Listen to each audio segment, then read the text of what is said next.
everybody, how's it going? This is Brian Junk. Welcome to the SCI Service Marketing Podcast. It is a wonderful Sunday afternoon, around 3 o'clock Pacific. We're hopping right now. We've had a real busy weekend, so I'm going to get right after this. A little bit about myself. If you're a new listener or maybe somebody referred you, hopefully they did. Thank you for the referral. What we talk about is actionable marketing tips, and you might be saying, well, why should I listen to this buffoon? I'm going to give you a couple of reasons. Number one, over 30 years of business, always in the plus column, made probably $10 million in revenue. And over the last few years, we've been cresting 7 figures every year consistent. And we are on track to do 20% more this year than we did last year.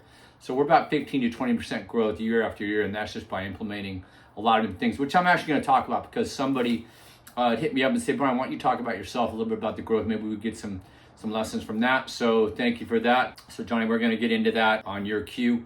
And then we'll do one listener mailbag. I come from a place of experience. I try to share the L's and the W's, as I like to say, because not everything is going to be a win, and I think there's a lot of lessons in the losses. I personally don't like to read or partake in content to learn how Starbucks was able to gain an extra $1 billion in revenue off of cutting stores or profits with labor or new offerings. I don't think there's a lot of lessons for the small businessman unless you maybe run a cafe, and even then I don't think there's so many more small business, SMBs, meaning businesses, stories that are out there that you can glean information from, right? And really, cherry pick what's going to help you and rock it, whether you're running a hair salon or you're running a roofing company. We're going to talk about a pizza restaurant here that Mario wrote us about a while back, and we helped him. Oh, and you're going to see some of the fruits of that labor. It's just practical stuff. I can dish all this stuff out I want, but at the end of the day, if you're not going to be able to put it into action, it's useless at that point. It's just fodder. It's just entertainment, which is fine. I try to educate, but I also try to have some fun too. So this weekend, real quick, fantastic weekend. Adrian, my stepson, this will be our first grandkid. We have the baby shower at our house, and I'm so blessed and honored that they would allow us to do that for them and their family. We probably had 60, give or take, people, mostly on the mom's side. Yvette, fantastic people, very, very tight family unit, and then a handful from our side, and just couldn't have gone off better. That was a majority of our week, my wife's week, really, planning for that, and then the weekend getting that together. So there was that was fantastic. My maiden voyage on our 356 Pre-A Coupe, the 55 I've talked about restoring, I drove that for the first time home to show family.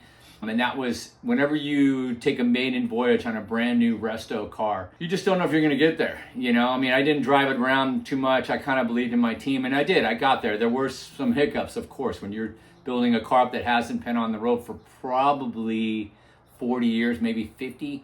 Granted, we went through just about everything on it, but there's always things that can go wrong, and a couple of things did. But by and large, I got there safe, no problems. The car's absolutely a stunner. I'll try to post the video up. It is just, I'm so proud of the team. Just such a drop dead car. Like I said, I couldn't be happier. My youngest son's in town, Gage, and all of our family that could be there. My oldest son, Hunter, was in Mexico for a wedding in Tulum, so he couldn't make it, unfortunately. Of course, we're a big baseball family if you follow along. So we've been watching the ALCS and DS and all that. So tonight, big game coming up here in a little bit. Mariners, Blue Jays. Yeah. So anywho, we'll talk about listener mailbag, but we're going to talk about basically when I first got into the business of paintless dent repair, and then I pivoted a little bit and got more into autobody, and I'll tell you guys why I did that. And then before that, we're going to get into listener mailbag, the pizza shop turnaround. So I've got to get back to the house here pretty quick because the youngest is going to be boarding a plane to fly back to Arizona, where he's doing his fall training before the spring training, and then baseball season. Listener mailbag, here we go, the pizza shop turnaround. This is Mario, New Jersey. Hey Brian, I took your advice and I've been applying your social media advice from last week and weeks prior. I've been in business for 12 years.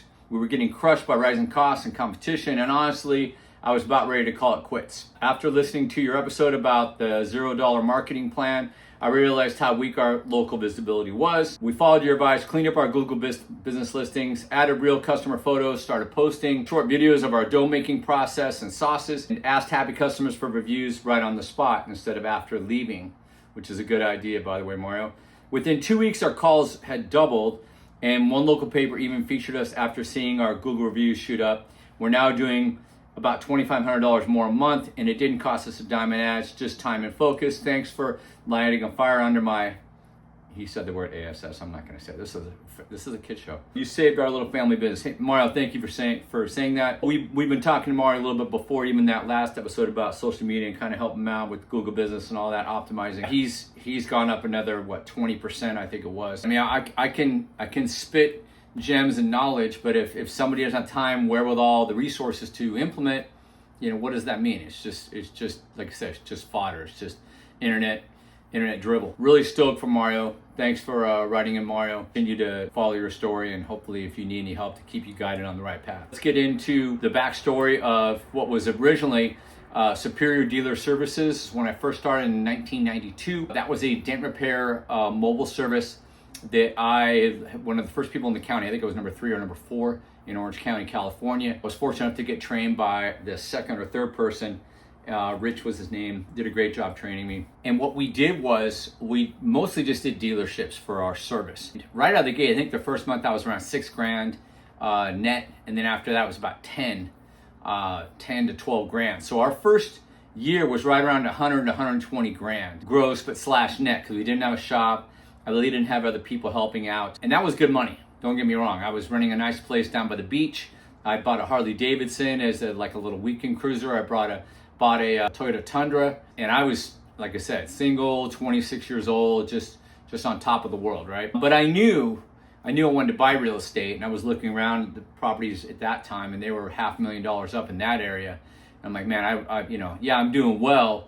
And one of my little hobbies that I wanted to do was Porsche racing. So I go, if I'm going to play in that game, I got to do even better. After that first year, I think it was about a year and a half, I thought, okay, I have enough work for one guy and maybe 1.5, almost 2 guys. So training somebody was going to be tough, because I knew, I could train somebody. But the learning curve, it took me 4 to 6 months, and at that beginning phase, I wasn't that good. Truth be told, I was getting there, but I kind of had to fake it till I made it. A buddy of mine, Rex, helped me locate another person and go talk to them, get them to agree to a meeting. That ended up, I was able to talk out this individual from leaving a dealership who trained, I think, 3 or 4 guys. But the one guy that wanted to still do it and make more money ended up coming to work for me. So that basically added about another 30 to 40% of my income. So I was probably close to 150. And by I think the second or third year, we were up to about 200 per year gross, which back in the late 90s, mid 90s was pretty darn good. That was good coin. They were living great. They were having a good time, that family, worker, and then his wife and their 2 daughters. It was going great. So then I thought, you know what? I can keep selling. There's hardly any competition still. Let's go gobble up some more dealers. Meanwhile, a lot of people, because we're new to the market, and retail did not really understand. It's a new technology. And anytime you're an early adopter, as they call it, it actually is very difficult, because people don't trust, what is this paintless thing? Everybody was just thinking that I'm just full of ass. And there's no way that, the dealers knew about it, but the private sector, I'm just going to skip it. And people will call us. They're like, hey, I got a dent. Can you come out and look at it? Because back then, when we first started, there wasn't even cell phones. They were just starting to come out. We were running with pagers. And then we'd have the Nextel to push to talk, walkie-talkie / phones, which were a grip of money. And then finally the flip phones and all that stuff. And then, later was that. Communication was a problem for retail. So like I said, we just stuck to wholesale work with dealers and body shops and eventually car auctions, which ended up being our big win. Car auctions, meaning the dealer auctions, private. Me and Johnny Public couldn't go to these auctions. And so it was, like I said, it was just something else that we could get into those and get that recurring revenue. It's basically the stock market of the car industry. The auctions would take cars off of leases or repos, and then the dealers would buy them and put them out on their front lines to sell. So it was, or leaving loans or whatever. It was fantastic. And like I said, the auctions is kind of, which I'll talk about. So we went from 60 to 100 the first year, probably closer to 100, well over 200 second year. The third year, with more people on the car auctions and the dealers, was probably between 400 and 500. I'm estimating, I don't have the numbers right in front of me, but I think it was right around, and that may be about 3 to 4 years, but about $500,000, late 90s, I believe. Pretty good money, pretty darn good money. And then at that point, I thought, let's start training, because there was another school in town and he was doing a great job. I thought, that's a good gig. I need more people. There's people that are hitting me up constantly from around the world to be trained. That's how we went from about $500,000 to about $750,000. We were doing the service for most of the dealers, and then the car auctions, which was our big win. And then training, which we ended up doing quite a lot of training for several years, where people from, you name it, they came here. They came from Ireland, they came from Australia, they came from Europe, South America. It was amazing. And all along that time, there was hail damage was starting to has always been happening, but we started getting the clue that, that might be a good market as well to try to dip into. And we tested it, and the one storm we went to in Fort Worth was so bad, the tornado touched down, destroyed a dealership and a bunch of the cars out there that were all flooded out afterwards. I'm like, maybe not this hail thing right now. We were so busy, you can only do so much. And I wasn't that well organized to categorize these different opportunities. So we just stuck with our dealers, our auctions, and our training. And like I said, that was about 3/4, give or take, in the late 90s into the 2000s.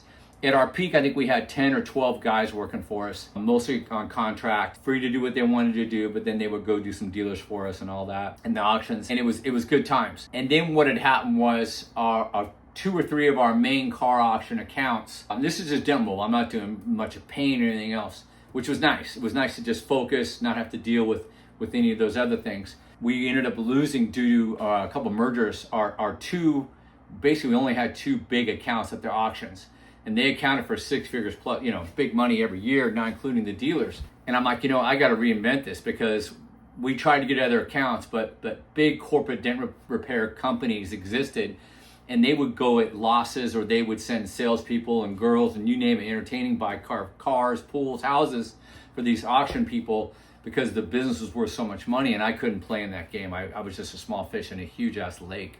So we ended up losing that. We retraced probably for a year or two, probably back down a couple $100,000. Lost a lot of my guys. I had to let them go because there was no reason. They were there basically for the auctions. And then we kept our dealer group, kept doing training. And then I noticed the market was starting to mature in the mid 2000s. Okay, you know what? The retail market's starting to kind of understand what paintless dent repair is. So maybe we could start doing some retail. So we started kind of diversifying ourselves, websites and marketing and online ads. And that's when we were able to start creeping our income back up again towards the 750 plus a year. Was not just doing dealers, but instead of the car auctions, we started doing retail. Still doing training, battling it out with my arch nemesis enemy, which I won't mention names. It was pretty brutal, the competition that we went after for a while, because I used to market in a completely different area that they did. And we were both just fit for bear. We both had so much business it didn't matter. When I think they lost their opportunity, maybe because of government grants or military or something, that's when they jumped into the online market. And then there's only so many eyeballs online. And that's when we started battling. So I said, all right, I'm already big on service. Retail is starting to climb. So I started kind of retracing our training, noticing that it had an opportunity for the retail market, thinking it was going to go big. And it was a good bet. It took us a couple years to transition, so we maybe dipped down or held steady at that point. But the late 2000s, 2010, 2012, 2014, we started going heavy on retail, and it paid off. The market was mature. People knew what it was. Great grandma had heard of paintless dent repair or some dent removal deal. She knew. So guess what? It's time to kind of go heavy. So we really pulled back on the training, kept our dealer groups with our few guys, and then went heavy on retail. And that's when we started cresting up over 758, close to $1 million years ago. And after that, it's been about 10% growth. And right now, I think this year we're hopefully on track to do over 1.2. I think last year we were 1.2, maybe 1.3, 1.4, depending how the last couple months end up. But if we looking really good to get there. So what's the lesson? The lesson is sometimes, you're not going to have lemons to make lemonade. You're going to have dog poo. And you still got to turn that into lemonade, which is not easy. And it's about keeping your eyes open, not panicking. Sometimes, I was pounding hard to try to get more auction accounts, and I just knew that was an uphill battle. I'm like, you know what? Why waste so much time fighting? This could be a years-long battle drawn out to try to replenish those accounts that we lost due to big mergers. What it was is Bank of America came in and bought the 2 banks that we were doing off-lease cars at the auctions. And to try to win them back when the rep for Bank of America was basically in love with our competitor at the time, which was Dent Wizard. There was no way that I was going to be able to compete with a $100 million company at the time, which Cox ended up buying, and I think they ended up being like a $500 million company. I'm not, little Brian's not gonna be able to compete with that. So it was the right move. So the lesson for all you guys is you're gonna come up with challenges, and longevity is the key. You have to pivot. You have, especially with AI now, you guys. I mean, there's no excuse. I didn't have AI to say, hey, probability, if I go choose this route or this route, what can I do, right? But that's how we survived. That's how we were able to really kind of get going and really keep things marching along. Retail market is massive. The one thing that I ended up doing, which I really didn't want at the beginning, was getting into paint and body. I really wanted to just keep it clean with paintless dent repair. It was easy, it's simple, it's super healthy, there's no chemicals. But if I was gonna stick with paintless dent repair, I was either probably gonna have to move to the Midwest, and I did chase some hail, we tested it, and especially during COVID, did really well. But overall, I mean, our family, and we were rooted out here with all of our relatives and stuff, that would have been a tough move. And like I said, in hindsight, we ended up becoming a full-scale body shop years ago, and we're really good at it. We complement it with paintless dent repair, which makes us kind of a unique outlier in our own right, like a hybrid shop. It's such an advantage for the client, which is, as it turns out, that I didn't architect a lot of that. That was just kind of like things kind of falling our way. I wish I could tell you guys I was that smart, that I saw the future, and I did it just by doing what felt right and kind of just not being scared, not folding the chips, just keep persevering and pushing forward. A lot of times if you just stay in the game long enough, because of longevity's sake, you win. We're over 30 years right now, 25 years. There were some challenges, and we could have done a lot of different things. But I think we made the right decision. The kids are out of the house now. Everybody got through college. The wife's done her thing, and we got a fantastic business. I mean, it's just, 5-star reviews, and we're just growing and growing and growing. And it's just because of the way we've kind of architected it to try to be different all the way around, provide something that's better. But I'll tell you right now, probably being different is better than better. I've talked about that. And then just persevering, I mean, it's just such a fantastic offering for our clients. So the lesson for you guys is play the game long, go for the long haul, try not to just do something overnight, and always keep your eyes open. There might be a way to pivot. It might be better for you. It doesn't mean you're quitting on the past, but it means you're just learning and you're building on it, And the line, I made some bad decisions. We tried doing car alarms for dealers a while back, and I just didn't put the time in on it, and that ended up falling on its face. We thought about doing all kinds of different things, but at the end of the day, we never gave up on the main that kind of fed the families and paid our house and everything, and took care of. I've got people that still work. That one guy, my first guy, is still working for me. I mean, it's been 33 years, 34 years.